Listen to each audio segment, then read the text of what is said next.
ઓમ નમઃ સદેભ્યઃ. ઓમ નમઃ સદેભ્યઃ. ઓમ નમઃ સદેભ્યઃ. પરમાત્મ પ્રકાશ 244મો પ્રવચન.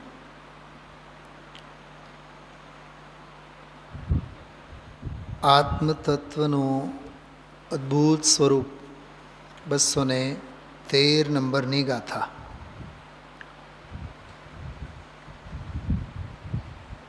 ગ્રંથ સમાપનની ગાથાઓ છે, છેલ્લા દોહરાઓ, છેલ્લી ગાથાઓ છે. શાસ્ત્રનો મહિમા, શાસ્ત્ર સ્વાધ્યાયનો મહિમા અને શાસ્ત્ર સ્વાધ્યાય કરનાર આરાધક જીવનો મહિમા. છેલ્લી કેટલીક ગાથાઓમાં એ બધો વિષય લગભગ પૂરો થયો. પરમાત્મ પ્રકાશ શબ્દનો શબ્દાર્થ અને એનો અધ્યાત્મ પક્ષ. શાસ્ત્ર માત્ર પરમાત્મ પ્રકાશ નથી, પરમાત્મ પ્રકાશનો વાચ્યભૂત ભગવાન આત્મા, દેહરૂપી દેવાલયમાં રહેલો આત્મા. ત્રણેક અર્થ શાસ્ત્રના અર્થ સિવાયના ત્રણ અર્થ બહુ માર્મિક 2 દિવસ પહેલાંના પ્રવચનમાં આવેલા. ફરીથી એ વિષયને રિપીટ કરું છું. વારંવાર વાગોળવા જેવો વિષય છે. 4 અર્થ કરીએ છીએ આપણે, આવેલા છે 4 અર્થ. પહેલો તો પરમાત્મ પ્રકાશ શબ્દનો અર્થ સીધે સીધો શાસ્ત્ર, ગ્રંથ. જેમ સમયસાર વગેરે શાસ્ત્રો છે, એમ યોગિંદુ દેવ દ્વારા લખેલો એક શાસ્ત્ર પરમાત્મ પ્રકાશ. તો ગાથાઓ, દોહરાઓ, ટીકા એ બધું એમાં આવી જાય. બીજો અર્થ પરમ દિવસના પ્રવચનમાં આવેલો બહુ સરસ. પરમાત્મા એટલે આત્મા, પ્રકાશ એટલે એને પ્રકાશિત થવાની જરૂર નથી, એ સ્વયં પ્રત્યક્ષ સ્વભાવ જ છે. પરમાત્મા પ્રકાશ સ્વભાવ જ છે. અલિંગ ગ્રહણ છઠ્ઠો બોલ, પ્રત્યક્ષ જ્ઞાતા. યાદ આવે છે? 2 દિવસ પહેલાં એ બોલ ગુરુદેવશ્રી યાદ કર્યો હતો. પરોક્ષ રહી જ ન શકે. ગોળને શીખવાડવું પડે કે તમે ગળપન અવધારો. ખાંડને કહેવું પડે, હા તમે ગળપન ભાવે પરિણમો. જળને કહેવું પડે કે તમે શીતળતા સ્વભાવે રહો. અગ્નિને કહેવું પડે કે તમે ઉષ્ણતાને અંગીકાર કરો. અરે એમનો સ્વભાવ જ છે. સ્વભાવને કહેવું ન પડે. કૂતરાને કહેવું પડે ભસવાનો. સિંહને કહેવું પડે કે ત્રાડ પાડો.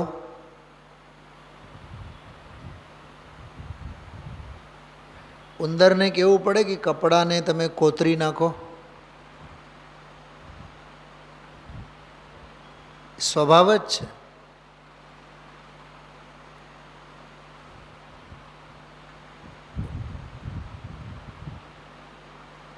જળથી સભર વાદળો પરસ્પરમાં આથડે અને ગરમાહટ પેદા થાય. કેવું નહીં પડે કે તમે વરસો. સૂરજને જગાડવું પડે કે સવાર થઈ ઉઠો, હવે તમે દુનિયાને પ્રકાશિત કરો. જેટલા જે પ્રકૃતિના તત્વો છે, સ્વભાવ એ જ. સમંતભદ્ર આચાર્ય એક બહુ સરસ વાત કરી. સ્વભાવમાં તર્ક ન હોય. કૂતરાની પૂંછડી વાંકી કેમ? વાંકી તો વાંકી. મિથ્યા દૃષ્ટિ તત્વની વિરાધના કેમ કરે? કરે તો કરે, કેમ કે એને હજી નરક નિગોદમાં જવાનો છે. વિરાધક જીવ નહીં જાય તો કોણ જાય? અને આરાધક જીવ મુક્તિ ન પામે તો કોણ પામે? સ્વભાવ. સ્વભાવો અતર્ક ગોચર, એટલે સ્વભાવ તર્ક ગોચર નથી, અતર્ક ગોચર છે સ્વભાવ. સ્વભાવની કોઈ દવા ન હોય, સ્વભાવનો કોઈ ઉપાય ન હોય. સ્વભાવ બદલાવી શકો તમે? આપણા વડીલો એમ કહેતા કે પિંડ અને પ્રકૃતિ બેઉ ભેગી જ જાય.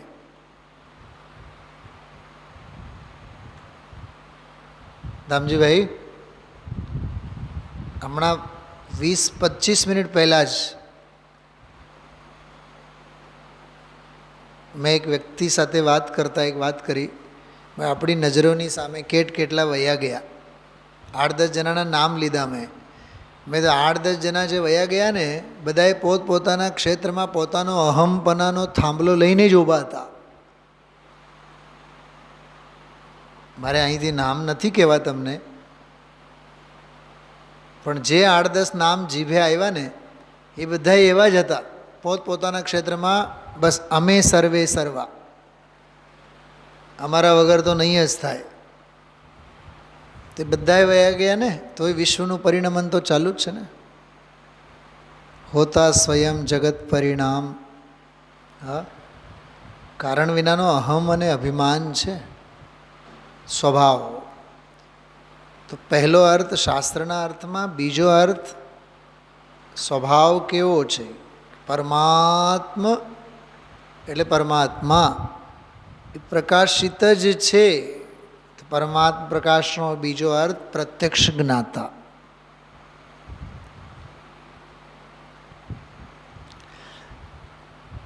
એક દાખલા તરીકે જ્ઞાન છે, જાણે, જ્ઞાન જાણે છે. જ્ઞાનને કહેવું પડે કે જાણો, કે જાણવો એનો સ્વભાવ છે. અરીસાને કહેવું પડે કે તમે પોતાનામાં દુનિયાને ઝલકાવો. અરે તું લાખ ઉપાય કરને, એની સ્વચ્છતામાં બધા ઝળકવાના જ છે.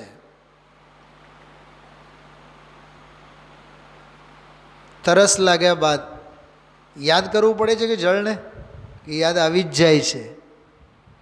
ભૂખ લાગ્યા બાદ અન્ન સાંભરે, તરસ લાગ્યા બાદ જળ જ સાંભરે. સ્વભાવ છે, પર્યાયગત સ્વભાવ. એમ દ્રવ્ય સ્વભાવ ભાવ પ્રકાશિત જ છે, એમ પ્રત્યક્ષ જ્ઞાતા. થોડીક છઠ્ઠી ગાથાની પણ મને વાત યાદ આવે છે. સ્વયં સિદ્ધ, અનાદિ નિધન હોવાથી ભગવાન આત્મા સ્વયં સિદ્ધ છે એમ. છઠ્ઠી ગાથા એમાં પણ આ બીજા અર્થની વાત કરો. આજે 2 અર્થ બાકી છે, યાદ રાખજો. 4 અર્થ કરીએ છીએ આપણે. જો ચમત્કાર, એ જ ગાથા નીકળે. સાક્ષી છો ને તમે લોકો. એ જ ગાથા સામે બરાબર ટીકા એ જ ખોલેલી છે. યો હિ નામ સ્વતઃ સિદ્ધત્વેન અનાદિર અનંતો નિત્ય ઉદ્યોતો. જો આ પરમાત્મા પ્રકાશનો બીજો અર્થ. આ યો હિ નામ સ્વતઃ સિદ્ધત્વેન, જે પોતે પોતાથી જ સિદ્ધ હોવાથી, કોઈથી ઉત્પન્ન થયો નહીં હોવાથી અનાદિ સત્તારૂપ છે. બોલો, નિત્ય ઉદ્યોત. વાહ! ઉદ્યોત શબ્દ એટલે શાશ્વત સત્તાને ધરનારો છે, ત્રિકાળ અસ્તિત્વને ધરનારો છે. એ તો અસ્તિત્વની વાત છે, પણ પરમાત્મા એ પ્રકાશિત જ છે એમ. બસ એમ એટલું લેવાનું. પરમાત્મા એટલે આત્મા.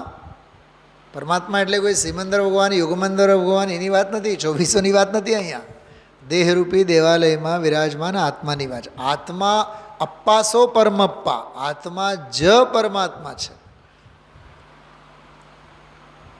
ખ્યાલમાં આવ્યું કે અનાદિ સત્તારૂપ છે, પોતે પોતાથી જ સિદ્ધ હોવાથી. મને આટલો જ શબ્દ બહુ ગમે દામજીભાઈ. મને તો ખરેખર જીવનનો સંપૂર્ણ સ્વાભિમાન આમાંથી શીખવા મળે છે, પોતે પોતાથી જ સિદ્ધ હોવાથી. બોલો રાજુભાઈ, તમે તમારી શ્રીમતી સુખી હોય તો તમે સુખી કે તમારા સુખેથી તમે સુખી? પૂછીશું, 15-20 પ્રશ્ન પૂછું છું જનરલ. હા બોલો, રાજકોટમાં ધોધમાર વરસાદ આવે તો આપણે સુખી કે 45ની જગ્યાએ 60ની ગરમી પડે તો સુખી? અરે મારે બહારની આબોહવા સાથે શું લેવું દેવું છે? વરસાદ પડવું હોય તો ભલે ને પડે, ગરમી 45ની જગ્યાએ 50 પડતી હોય તો ભલે ને પડે. મારે પર પરિણમન સાથે મારે કશું જ લેવું દેવું નથી. શું કીધું રાજુભાઈ? બોલો. તમે જ્યાં નોકરી કરો છો, તમને 50,000 પગાર છે, ઠીક. બીજાને 1 લાખ મળતું હોય, ચોકીદારને 1,000 રૂપિયા મળતું હોય, માલિક કરોડો કમાવતો હોય, બીજા 5-6 એવા હોય કે લાખો રૂપિયાના પગાર હોય અને કોડીનો કામ ન કરે. તમને વાંધો શું? તમને તમારા ભાગ્ય પ્રમાણે મળે છે કે નહીં? તમને 2 ટંચના રોટલાની સગવડતા થઈ, વાત પૂરી ને? તો કોણ કરોડો કમાવે છે, કોણ લાખો કમાવે છે, કોણ ચોરી કરે છે, કોણ અન્યાય કરે છે, કોણ ન્યાય નીતિ? મારે મારી સ્વાધીન સ્વભાવને જ જોવાનું છે. તો કોણ નીતિવાન છે એની સાથે પણ મારે શું લેવું દેવું? અનીતિવાનની તો વાત જવા દો, કેમ કે નીતિવાન પ્રત્યે નજર જશે તો રાગ થશે અને અનીતિવાન પ્રત્યે નજર જશે તો દ્વેષ જ થશે. મારે રાગ અને દ્વેષના ધંધા કરવા જ નથી.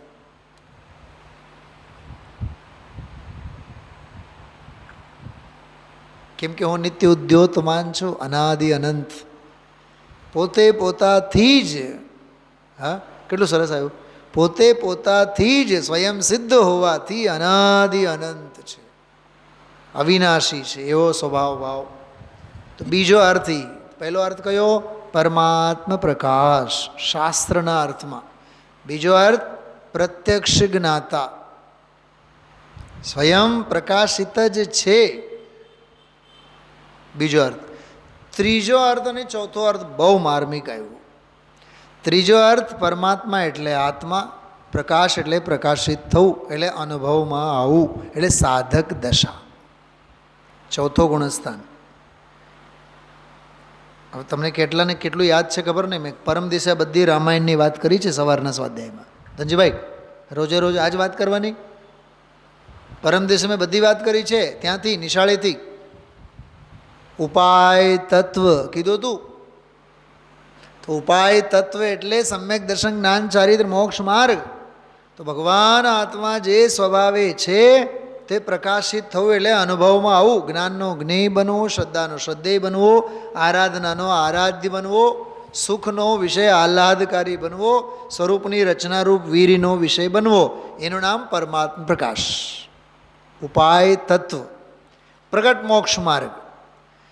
મોક્ષ માર્ગ એટલે આત્માની જ મોક્ષ માર્ગ રૂપ દશા ભાવે તે પ્રગટ થવું, એમ અંશે પ્રગટ થવું. સ્વાનુભૂતિ, સ્વાનુભવ, અનુભવ, સમ્યક દર્શન, ભેદ જ્ઞાન. તો પરમાત્મા જે અનાદિકાળથી અપ્રકાશિત છે તે પ્રગટ પરિણમનમાં પ્રકાશિત થવું, એનું નામ આવિર્ભૂત થવું છે. તો ખરો જ, બોલે બીજા અર્થમાં તો એ તો છે જ, એને ક્યાં આવિર્ભૂત થવાનો છે? દ્રવ્ય સ્વભાવ જેવો છે તેવો છે જ, પ્રત્યક્ષ જ્ઞાતા. ફરીથી બીજા વિશેષણની વાત કરો. મારે સુખી થવું છે કે હું સુખી છું? બોલો રજુભાઈ, બોલો. તો સુખી છું ને? શેના માટે વલખા મારવા? હા, સ્વાધ્યાય મૂકીને ધંધે શું કામ જવાનું? તો એનો જવાબ છે અજ્ઞાન. મારે સુખી થવું નથી, હું સુખ સ્વભાવે છું. મારે પ્રકાશિત થવું નથી, બીજો અર્થ કરું છું. મારે પ્રકાશિત થવું નથી, હું તો સ્વયં પ્રકાશિત છું. પણ મને ભ્રમ એવો છે કે હું શાસ્ત્ર વાંચીશ તો મારો સ્વભાવ મને પ્રકાશમાં આવશે. આનું નામ ગ્રહિત મિથ્યા જ્ઞાન. આ નવો ગ્રહિત મુમુક્ષુનો આ નવો ગ્રહિત મિથ્યા જ્ઞાન છે કે શાસ્ત્ર વાંચે આત્મા સમજાય. અને શાસ્ત્ર જ માથું ફોડીને કહે છે શાસ્ત્ર વાંચે આત્મા નહીં સમજાય. શાસ્ત્ર જ શું કહે છે? શાસ્ત્ર વાંચે આત્મા નહીં સમજાય. કયો અર્થ બીજો? પ્રત્યક્ષ જ્ઞાતા. શાસ્ત્ર વડે જ્ઞાતા થઈ જાય એમ નહીં. હીરાને આપણે હીરા કરોડોની કિંમત આપણે આંકી અને પહેર્યા તો એની કિંમત વસૂલ થઈ એવું છે? હીરા તો હીરા જ છે. જો વિદ્વાન હોય સમાજમાં, કરોડો અબજોની કિંમતનો હોય, કરોડો ચક્રવર્તીઓનો વૈભવ પણ આપો તોય એવી વિદ્વત્તા નહીં મળે. એવી વિદ્વત્તાને ધરનાર વિદ્વાન હોય. તમે લાભ લો તો ભલે, ન લો તો ભલે, એની વિદ્વત્તામાં શું ફેર પડવાનો છે? શું કીધું? હીરાનો જે દાખલો આપ્યો ને, કોહિનૂર, હા, લંડનમાં મ્યુઝિયમમાં જોવા જ્યારે અમે ગયા તો જે ભાઈ મારી સાથે હતા ત્યારે જ ક્યાંક 150-200 પાઉન્ડ જોવાનું. હા, 1 મિનિટ એની સામેથી જ આપણે નીકળી જવાનું. તો મેં સહેજ એને એક પ્રશ્ન પૂછ્યો કે આ મ્યુઝિયમ જે છે આખી રાત ચાલુ હોય? એ કે નહીં, રાત્રે 8 વાગે બંધ, સવારે 10 વાગે ખુલે, આખી રાત નહીં. તો મેં બીજે દિવસે લંડનમાં પ્રવચનમાં એક વાત કરી. આખા દિવસમાં લાખો લોકો એ કોહિનૂરને જુએ, કરોડો રૂપિયા ફીસ પેટે ભેગા થાય, ઠીક, આખી રાત તો એક પાઇપ પણ નહીં ઉગે, એક પૈસોય વસૂલ નહીં થાય. પણ મને બતાવો, દિવસ દરમિયાન જે કોહિનૂરના વખાણ કરનારા લોકો, રાત્રે એક પણ માણસ ન આવે તો એ કોહિનૂરની કિંમતમાં, આમે લંડનમાં 2009માં સ્વાધ્યાયમાં વાત કરેલી, એ જે કોહિનૂર છે એની કરોડો અબજોની કિંમતમાં, મૂલ્યમાં કાંઈ ફેર? બોલો. હીરા મુખ સે ના કહે લાખ હમારો મોલ. તમે કદર કરો તો ઠીક, કદર ન કરો તો ઠીક, કિંમત કરો તો ઠીક. કિંમત કરશો તો ફાયદામાં છો, કિંમત નહીં કરો તો નુકસાનીમાં છો. એ બહુ સિમ્પલ દાખલો આપું. આ રાજુભાઈ અને શ્રીમતી બંને બારણા બહાર ઊભા હોય, આંગણે ઊભા હોય, અને કોઈ એક શાક બક્કલવાળો, રેકડીવાળો જતો હોય, અને શ્રીમતી રોજ કંઈક જાઓ તો શાક બક્કલ લઈ આવો, શાક બક્કલ લઈ આવો. હવે રાજુભાઈ કેલ્ક્યુલેશનવાળો માણસ કે જતા 20 રૂપિયાનું પેટ્રોલ, આવતા 20 રૂપિયાનું પેટ્રોલ, બીજો કલાક 2 કલાક કાઢવાનું. અને તું મને કહે છે કે 2 વસ્તુ લઈ આવો. તારે 200 વસ્તુ આવી છે રેકડીમાં, તારે જેટલી ખરીદવી હોય ખરીદી લેજે. ત્યાં જઈને મારે 500 રૂપિયાનું લઈ આવો, બીજા 40 રૂપિયા મારે ખર્ચ કરવા, 2 કલાક મારા જાય. તો 500ની જગ્યાએ 1000 રૂપિયાની શાક વસલ ખરીદી કરને, મારો સમય બચે. પોઈન્ટ સમજાય છે મારો? હવે ઓલો શાકવાળો પસાર થાય છે. હવે ગરજ હશે તો ખરીદશો. શું કીધું? ગરજ હશો તો ખરીદશો, અને રખડપટ્ટી બાકી હોય તો નહીં જ ખરીદો. એમ તત્વજ્ઞાન છે, પણ સ્વીકારશો તો લાભમાં રહેશો, અને રખડપટ્ટી હશે તો નહીં જ સ્વીકારો. સાક્ષાત તીર્થંકર આવે તોય નહીં સ્વીકારશો. હું બીજા અર્થ કરું છું. પરમાત્મ પ્રકાશ સ્વભાવ તો જેવો છે એવો છે.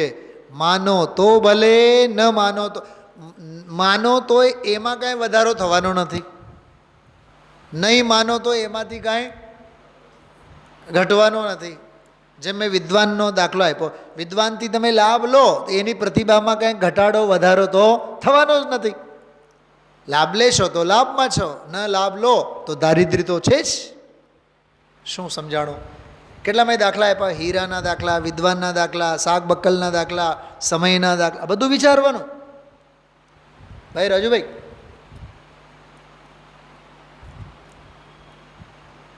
38મી ગાથામાં મુઠ્ઠી બાંધેલી છે, સોનું મુઠ્ઠીમાં જ છે. પણ મુઠ્ઠીની પકડ એવી થઈ ગઈ છે કે સોનું મુઠ્ઠીમાં છે એ જ ભૂલાઈ ગયું છે. શું નથી આપણી પાસે? દેવગુરુ ધર્મની આરાધના ઉપાસના એ તો શુભ ભાવની વાત છે, જવા દો. એ તો દર્શન બર્શનની વાત જવા દો. હું પ્રક્ષાલની વાત નથી કરતો, પૂજાની વાત નથી કરતો, દર્શનની વાત નથી કરતો. હું આત્મદર્શનની વાત કરું છું. આત્મા છે કે નહીં છે, કેવો છે? પરમાત્મા પ્રકાશમય. તો કરને દર્શન. પણ નહીં, અમને પ્રક્ષાલ કર્યા વિના નહીં હાલે, અમને પૂજા કર્યા વિના નહીં હાલે, અમને માળા ફેરવ્યા વિના નહીં હાલે, અમને તીર્થયાત્રા વિના નહીં હાલે, અમને દાન દીધા વિના નહીં હાલે. બીજી બધી જ ક્રિયાઓ ઉપદેશક પણ એવા મળ્યા. સ્વામીજીએ કીધું હતું, ઉપદેશક પણ એવા મળ્યા, શું કરે જીવ નવીન. ભાઈ જયેશભાઈ, આ બધા સમાજના યુવાઓ માટે હું એ વાત કરું છું. તમને ધંધે ચડાવનારા પણ એવા જ મળે. બહુ સરસ બેટા, બહુ મસ્ત સાંસ્કૃતિક કાર્યક્રમ થયો. બેસીને પલોઠી વાળીને સ્વાધ્યાય કર, આત્મદ્રષ્ટિ કર, ભેદ જ્ઞાન કર. કેમ કે मैं हूँ सिद्ध परमात्मा, मैं हूँ आत्म राम, मैं हूँ ज्ञाता ज्ञेय को चेतन मेरो नाम. એ પરમાત્મા પ્રકાશ બીજો જે અર્થ હું કરું છું, સ્વભાવ ભાવ પ્રત્યક્ષ છે એની કદર કર, છે એની છતી કર. છતીને અછતીમાં ન ખતાવ અને અછતીને છતીમાં ખેંચીને ન લાવ. એના જેવો કોઈ દારિદ્ર્ય નથી. તો પહેલો અર્થ શાસ્ત્રના અર્થમાં, બીજો અર્થ પ્રત્યક્ષ જ્ઞાતા ભગવાન આત્મા, ત્રીજો અર્થ એવો જે પ્રત્યક્ષ જ્ઞાતા સ્વભાવ ભગવાન આત્મા છે, શ્રદ્ધામાં આવે, જ્ઞાનમાં આવે, ચારિત્ર્યમાં આવે, અનુભવમાં આવે, માર્ગ રૂપે પ્રગટ થાય, સાધક દશા પ્રગટ થાય, એનું નામ પરમાત્મા પ્રકાશ. ત્રણ અર્થ થયા. ચોથો અર્થ, પરમાત્મા જે જ્ઞાયક સ્વભાવી ભગવાન આત્મા છે તે પ્રગટ પર્યાયમાં સંપૂર્ણ રૂપે પ્રકાશિત થવું. પરમ દિવસે મેં શબ્દ કીધો હતો, એક અર્થ કરવાનો આત્મજ્ઞપણું અને બીજો અર્થ કરવાનું સર્વજ્ઞપણું. તો આત્મજ્ઞપણે તે સાધક દશામાં પ્રગટ થાય, ત્રીજો અર્થ સાધક દશા, મોક્ષ માર્ગ, અને સંપૂર્ણ રીતે સર્વજ્ઞ સ્વરૂપે પ્રગટ પર્યાયમાં પ્રગટ થવું, એ આખો ઉપેય તત્વ, ઉપાય તત્વ અને ઉપેય તત્વ. ચાર અર્થ થઈ ગયા. તો આ અર્થની વાત તો પૂરી થઈ ગઈ. અને આચાર્ય કીધું કાંઈ લખવામાં વગેરે અમારાથી ભૂલ થઈ હોય તો હે જગતના વિદ્વજ્જનો, તમે વાંચો, સમજો, પરમાર્થને ઓળખો. બી વચ્ચે પછી બે ત્રણ ગાથાઓ એવી આવી, આવા પરમાત્મા પ્રકાશને વાંચવાને લાયક અને એનો જે વાચ્યભૂત ભગવાન આત્મા છે એને સમજવાને, અનુભવવાને લાયક તો કોઈ એવા ભાગ્યશાળી જીવો જ હોય, પવિત્ર જીવો જ હોય, પાત્ર વિના વસ્તુ ન રહે. એ બધી વાત આપણે કરી છે, બરાબર. લગભગ મેં 3-4 વિષય બિંદુ બધા જ લઈ લીધા. હવે આજે જે વાત આવવાની છે, આવી સવારે 213 નંબરના કળશમાં, હું સૌથી પહેલાં એની વાત કરું છું. બહુ લાંબી નહીં વાત કરું, 2-5-10 મિનિટમાં જ વાત કરું કે આત્મા કેવો, આત્મ તત્વ કેવો. તો એના 4-5 બોલ બહુ સરસ આવ્યા. એ જ્ઞાન સ્વરૂપે છે. પરમ મુનિ એટલે તીર્થંકર ભગવંતો, અરહંતો, મુનિ ભગવંતો, જ્ઞાની સંત મહાત્માઓ, જેઓ પોતાના ચિત્તમાં એમનો નિરંતર ધ્યાન કરે છે, એટલે જે જ્ઞાન સ્વરૂપે છે અને જ્ઞાનીઓના ધ્યાન સ્વરૂપે છે. તમે લોકો જુઓ છો પુસ્તકમાં? મારા મોઢા આગળ જુઓ છો? કાઢો પુસ્તક, કાઢો યાર, તમે ગજબ કરો છો. ખ્યાલ આવવો જોઈએ કે હું પાના નંબર નહીં કહું, તમે તમારી રીતે શોધો. કેમ કે આપણને ટેવ પડી ગઈ છે કે પંડિતજી પાના નંબર કહેશે, ગાથા નંબર કહેશે. હા, નહીં કહું, આજે તો નહીં જ કહું. થોડું કાઢો તમે તમારી રીતે. હા, ચલો છેલ્લી વાર બોલું છું. 396 નંબરનું પાનું જો, 213 નંબરની ગાથા સવારે સાંભળે છે, આપણને ખ્યાલ આવવું જોઈએ, તરત જ ખ્યાલ આવવું જોઈએ ક્યાંથી બોલે છે. પહેલાં ગાથા બોલીએ જો. જમ તત્તમ મ્ણાણરુવમ પરમમુનિગણાણી ચ જાયંતિ ચિત્તે જમ તત્તમ દેહ ચત્તમ દિવસૈ ભુવને સૌદેહીણ દેહે જમ તત્તમ દિવદેહમ તિહુવીણ ગુરુગમ સિજ્જયે સંત જીવે જમ તત્તમ જસ શુદ્ધમ પુરૈણીએ મણે પાવયે સોહિ સિદ્ધિ. આત્મગીતા છે આ તો. આ ગાથા એટલે આત્મગીતા. જેમ ઓલી ભગવદ્ ગીતા એ ભાગવત ગીતા છે. આ અદ્ભુત સ્વરૂપ સમજાયું છે. આત્મ તત્વ એટલે કોણ? કેવો આમ ગજબની ગાથા આવી છે. ચારે ચાર લીટીમાં જમ તત્તમ જમ તત્તમ જમ તત્તમ એટલે જે તત્વ છે, જે તત્વ છે એટલે જે આત્મ તત્વ છે, જે આત્મ પદાર્થ છે. તો સૌથી પહેલો વિશેષણ જ્ઞાન રૂપે છે. બીજો જ્ઞાની મુનિ ભગવંતો અરહંતો સિદ્ધ ભગવંતો બધા પોતાના ચિત્તમાં એનું ધ્યાન કરે છે. ત્રીજી વાત દેહ ચત્તમ નિવસઈ ભુવને સૌદેહીણ દેહે. દેહ ચત્તમ એ દેહથી રહિત છે. દેહ ચત્તમ એટલે દેહ ત્યક્ત એટલે દેહાતીત. દેહાતીત છે, દેહ રહિત છે. બરાબર. સ્થૂળ પરમ ઔદારિક દેહથી રહિત છે, ઔદારિક દેહથી રહિત છે, વૈક્રિક દેહથી રહિત છે. જો દેહથી રહિત છે એમ કીધું ને, એનો અર્થ શું? દેહથી રહિત છે એટલે દેહાશ્રિત રોગાદિકથી રહિત છે. દેહથી રહિત છે એટલે દેહાશ્રિત ઉપાધિઓથી રહિત છે. ઉપાધિ કેટલી? અડાવીડ જંગલ ભરાઈ જાય. બાયડી મારી, છોકરો મારો, ઘર પરિવાર મારો, એ બધી ઉપાધિ. કેમ કે દેહમાં જ્યાં પોતાપણું છે ત્યાં દેહાશ્રિત સંયોગોમાં પોતાપણું થાય છે. બોલો ગરમી કેવી લાગે? આકરી લાગે. આકરી લાગે એટલે દ્વેષ. અને એ જ જો 45ની જગ્યાએ 40 થઈ જાય. ચલો ને, રાજકોટના વાતાવરણ અંગે આપણે હંમેશા બોલતા હોય, દિવસ બહુ આકરો હોય, સાંજ પડે એટલે ઠંડક થાય. બોલો, એટલે દિવસ દરમિયાન દ્વેષ અને સાંજ પડે એટલે રાગ. આ આપણો ધંધો. રાજુભાઈ, તમારો ઓલો ઝેરોક્સ બેરોક્સનો ધંધો નથી. આ ધંધો વગર શીખવાડે. દિવસે હાય હાય હાય હાય હાય અને સાંજ પડે એટલે આ હા હા હા હા હા હા.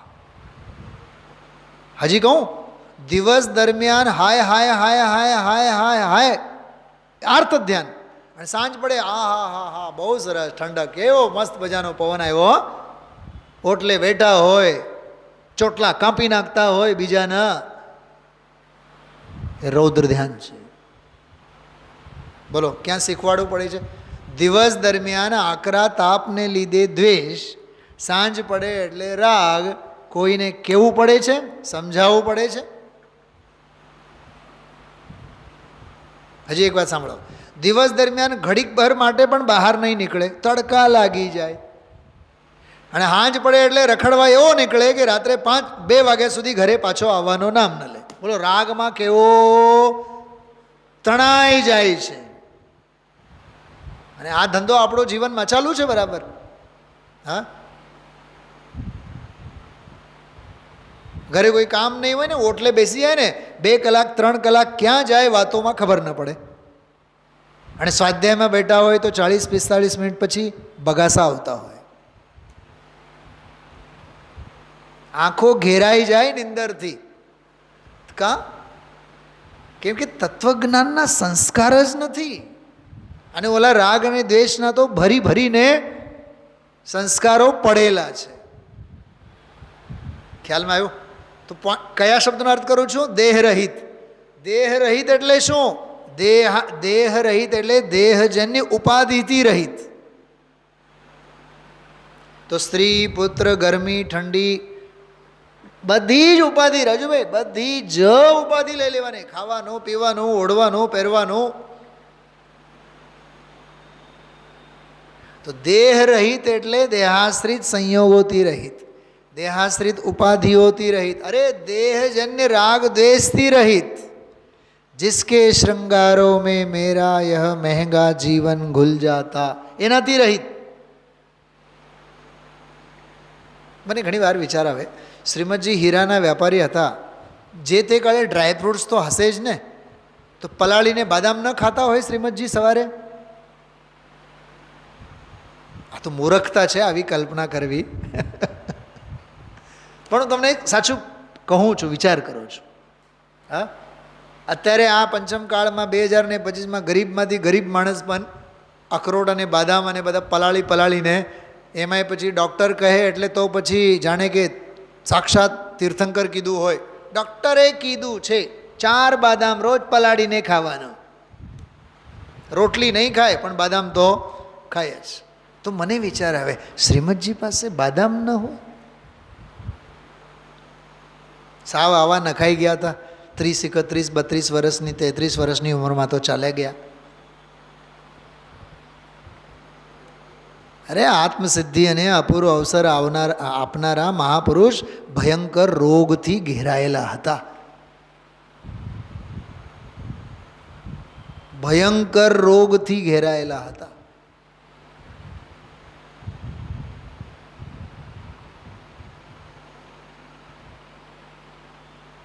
એ મહાપુરુષ એવું લખી ગયા, દેહ છતાં જેની દશા વર્તે દેહાતીત.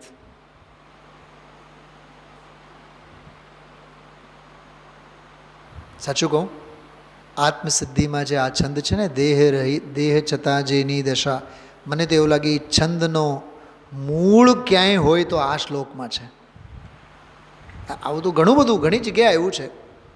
દેહ રહિત, દેહની ઉપાધિથી રહિત, વિષય ભોગોથી રહિત, ખાનપાન આદિકના શાનો શૌકતથી રહિત, રસથી રહિત.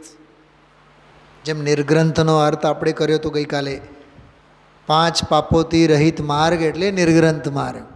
તને ગમે છે ને નિર્ગ્રંથ માર્ગ, તો તને હિંસા, જૂઠું, ચોરી, કુશીલ પરિગ્રહ વાલા ન હોય. એમ આમાં કહે છે દેહ ચત્તમ. અને કહે છે સવદેહીણ દેહે નિવસઈ ભુવણે. આ ત્રણેય લોકમાં જેટલા જે જીવો છે દેહધારી, એ દેહધારીઓના દેહમાં રહેલો છે. બોલો, દેહધારીઓના દેહમાં રહેલો છે, પણ પોતે કેવો છે? દેહરહિત છે. 4 બાબતો થઈ. જ્ઞાન સ્વરૂપે છે, જ્ઞાનીઓ એને પોતાના ચિત્તમાં ધારે અવધારે છે, દેહથી રહિત છે, અને ત્રણેય લોકમાં વિરાજમાન દેહધારી જીવોના દેહમાં એ આત્મા વિરાજેલો છે. 5મી વાત, જમ તત્તમ દિવ્ય દેહમ. વાહ! જે તત્વ આત્મા કેવો છે? દિવ્ય દેહવાળો છે. વાહ, ગજબ ગજબ ગજબ કર્યું. આત્મા કેવો છે કે દિવ્ય દેહને ધારણ કરનારો છે. ઓલામાં કીધું દેહથી ત્યક્ત છે, દેહ રહિત છે, અને કે દિવ્ય દેહને ધારણ કરનારો છે. જ્ઞાન શરીરી એવો એ ભગવાન આત્મા. તિહુવણ ગુરુગમ. વાહ! ત્રણેય લોકનો ગુરુ છે, ત્રણેય લોકનો સ્વામી છે, સર્વોપરી છે. ચત્તારી લોગુત્તમા નહીં, આત્મા લોગુત્તમા. શું કીધું? ચત્તારી લોગુત્તમા નહીં, લોકમાં 4 ઉત્તમ છે એમ નહીં, લોકમાં આત્મા ઉત્તમ છે.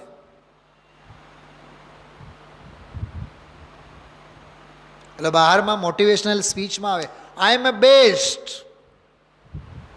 ઓલા એમવે વાળા જે મિટિંગો લેતા હોય ને, એમાં આઈ એમ એ બેસ્ટ, આમ રાડારાડી કરતા હોય, આઈ એમ એ બેસ્ટ.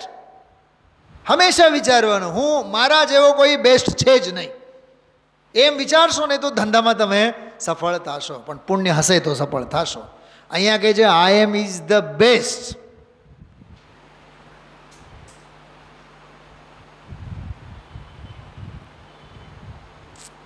મારા ગુરુજીએ, ધામજીભાઈ, બહુ સરસ વાત યાદ આવી. જ્યારે અમે લોકો 7મા ધોરણની અમે લોકો બોર્ડ એક્ઝામ આપી, સેવન્થની અમે લોકો બોર્ડ એક્ઝામ આપેલી છે. 10માની તો ખરી જ, 12માની તો ખરી જ, પણ 7મું ધોરણ પણ અમે લોકો બોર્ડની એક્ઝામ આપી. લગભગ જોઈ ક્યારે 88-89માં 10મું, એટલે 3-4 વર્ષ પહેલાં, 84-85ની વાત છે. તો જ્યારે અમે પગે લાગવા ગયા અમારા ગુરુજીને, તો ગુરુજીએ મારા નોટબુકમાં મને આશીર્વચન આપતા એમ લખ્યું, પહેલાં તો લખ્યું ઓલ ધી બેસ્ટ, એવું લખ્યું ઓલ ધી બેસ્ટ. પછી લખ્યું યુ આર ધી બેસ્ટ. સાચું કહું, મને એ લખતી વખતના હજી અક્ષરો મને યાદ આવે છે, નજરોની સામે તરે છે. એ હવે ચોપડો ક્યાં છે, કાગળ ક્યાં છે, મને નથી ખબર, પણ એને લખ્યું ઓલ ધી બેસ્ટ. પછી નીચે લખ્યું યુ આર ધી બેસ્ટ. પરમાત્મ પ્રકાશનો બીજો અર્થ કયો હતો? બોલો. પહેલો અર્થ શાસ્ત્રવાળો, બીજો અર્થ કયો હતો? પ્રત્યક્ષ જ્ઞાતા, ત્રીજો અર્થ અનુભવી, ચોથો અર્થ કેવળી, કેવળ જ્ઞાન થયું. તો મને આજની તારીખમાં વિચાર આવે યુ આર ધી બેસ્ટ એટલે પરમાત્મ પ્રકાશનો બીજો અર્થ. તું પ્રત્યક્ષ જ્ઞાતા છે, તારે પ્રત્યક્ષ જ્ઞાતા પ્રગટ કરવાની જરૂર નથી, તું તો પ્રગટ જ છે. કંઈક સમજાણો? દિવ્ય દેહને ધારણ કરનારો તિહુ વીણ ગુરુગમ, ત્રણેય લોકનો ગુરુ છે. અચ્છા, ઓલો કોહિનૂરને યાદ કરો, માને તો કે નહીં માને તો? માને તો ભલે, નહીં માને તો ભલે, હું તો 3 લોકનો, ખ્યાલમાં આવ્યું? તિહુવણ ગુરુગમ, ત્રણેય લોકનો ગુરુ છે, સ્વામી છે. આપણે કહીએ ને કે શ્રીમંદર ભગવાન ત્રિલોકીનાથ, એ વ્યવહારે છે. ત્રિલોકીનાથ તો દેહરૂપી દેવાલયમાં વિરાજમાન છે. શું કીધું છે ને, ગજબની વાત. એટલે મેં સવારે આજે કીધું તો આજે માંડીને આપણે બધી વાત કરશું. એ ધનજીભાઈ સાંભળો છો કે નહીં? નિંદર તો નથી આવતી ને? તિહુવણ ગુરુગમ, ત્રણેય લોકનો ગુરુ છે ને, ગજબની વાત. કેવો આમ સ્વાભિમાનને મલાવ્યા છે, આમાં સ્વરૂપ અને સ્વભાવને કેવી રીતે મલાવ્યા છે બતાવો. 5 વિશેષણો થયા, 5 નહીં 6 વિશેષણો થયા.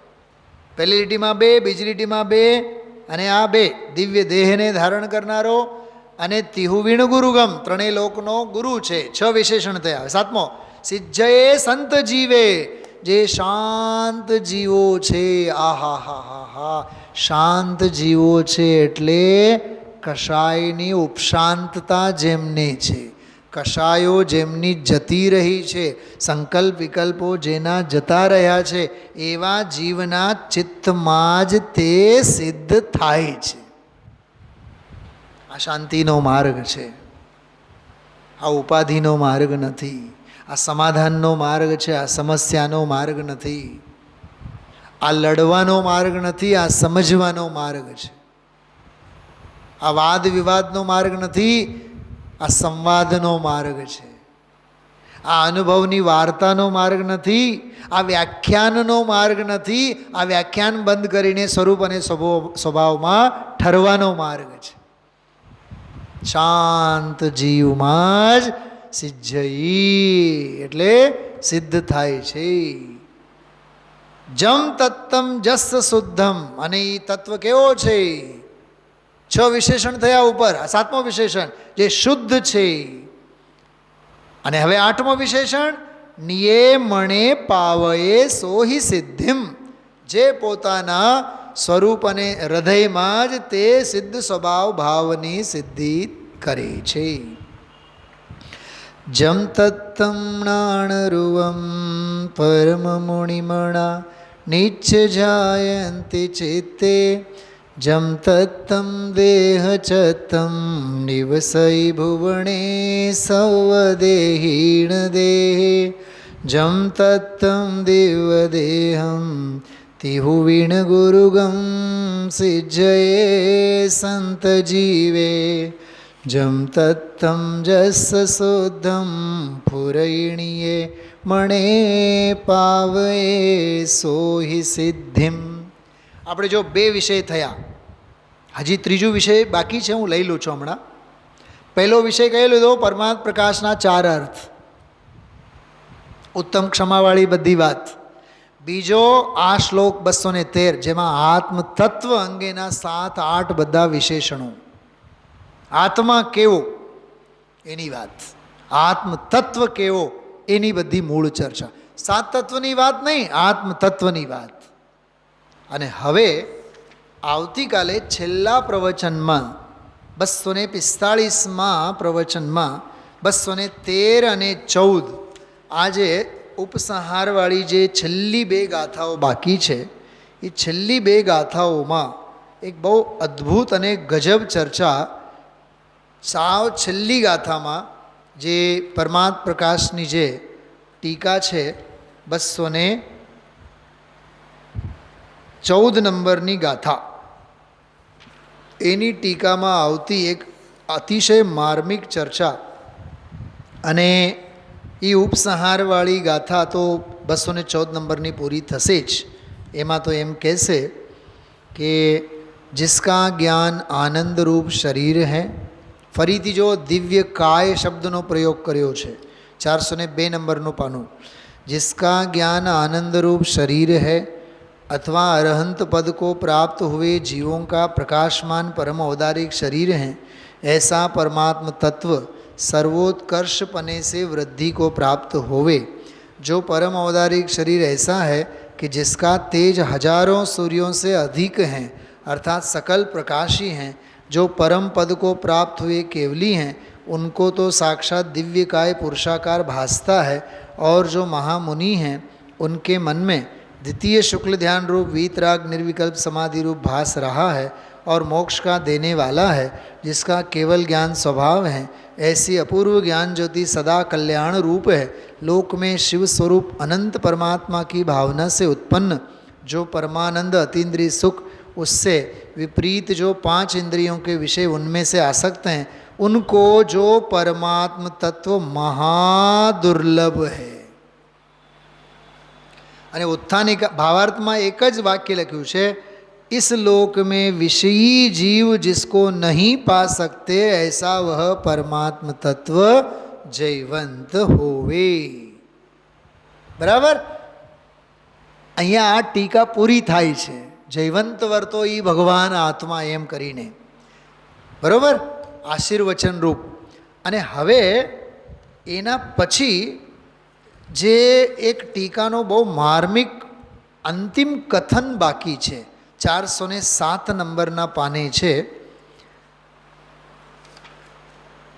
એ આખો પ્રકરણ જે છે ને 407 નંબરના પાને નીચે જુઓ, તમે લોકો નીચે જુઓ, મોટા અક્ષરે બધા લખેલ છે, હિન્દીમાં અને ગુજરાતીમાં પણ છે. એ આખો જે પ્રકરણ છે, એ આખો પ્રકરણ પરમાત્મ પ્રકાશમાં તો છે જ, અહીંયા બૃહદ્રવ્ય સંગ્રહની ટીકામાં પણ છે, અને સમયસાર જયસેન આચાર્યની ટીકામાં પણ બંધ અધિકારમાં લીધેલો છે. 3 જગ્યાએ વિષય આવે છે. અને ગજબની વાત, એ આ જે પ્રકરણ છે એમાં એના ઉપર ગુરુદેવશ્રીના ખાસ 2 પ્રવચનો છે. 143-45 પ્રવચનમાં, વિશેષ પ્રવચનોમાં 2 પ્રવચનો છે. અને એનું ટાઇટલ છે આત્મભાવના. હવે એ આત્મભાવનાનો જે મૂળ વિષય છે, જે ગુરુદેવશ્રી ઘણીવાર કહેતા હોય ને કે હું તો એવો છું જ, પણ જગતના જીવો પણ આવા છે, નથી કહેતા બધા ભગવાન છે ને બધા ભગવાન થાવ. એ આ પ્રકરણ, આવડી મોટી નિધિ આવતીકાલના સવારના પ્રવચનમાં આવવાની છે. હવે આપણે આગળનું પાઠ અને પાછળનું સપાટ યાદ રાખજો.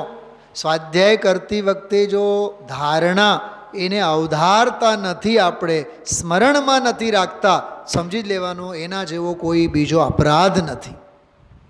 શું જયેશભાઈ, ગલ્લામાં કેટલા પૈસા પડ્યા છે રાત્રે સપનામાં આવે છે કે નહીં? કેટલી નોટો પડેલી છે, 500ની 100 રૂપિયાની નોટો કેટલી પડી છે. એ આખી રાતમાં 2-3 દિવસ બહાર ગામ જવાનું થાય તો એ ગલ્લામાંના નોટો યાદ આવે છે કે નહીં?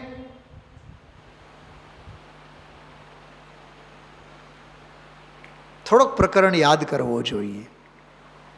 એ આ પ્રકરણ છે, બરાબર.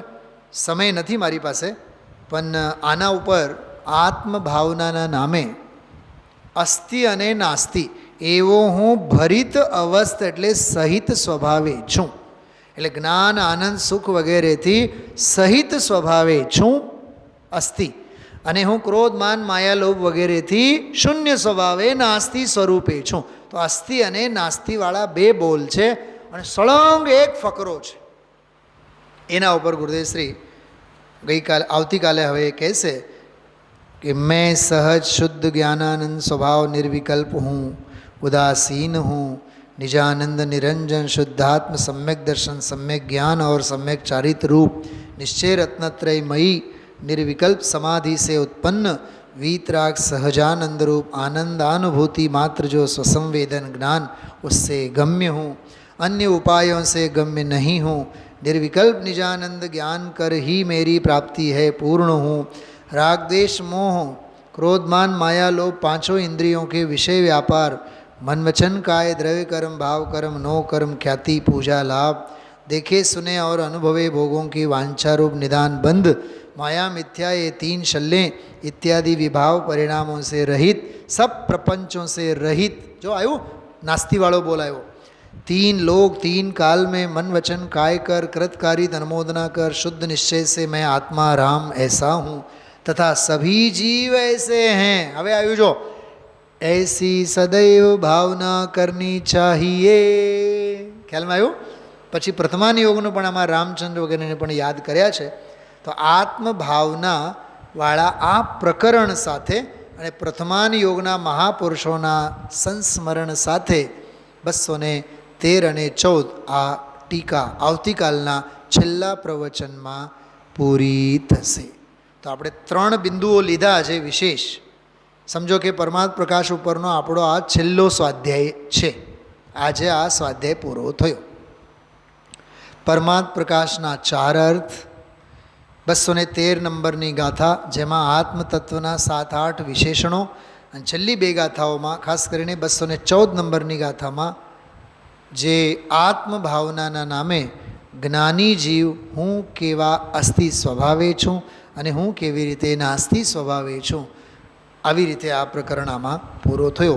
આવો આ અપૂર્વ પરમાત્મ પ્રકાશ ગ્રંથરાજ એના મૂળ ભાવો આપણા સૌ કોઈના અનુભવમાં નિત્ય વર્તો એવી મંગલ ભાવના સાથે વિરામ.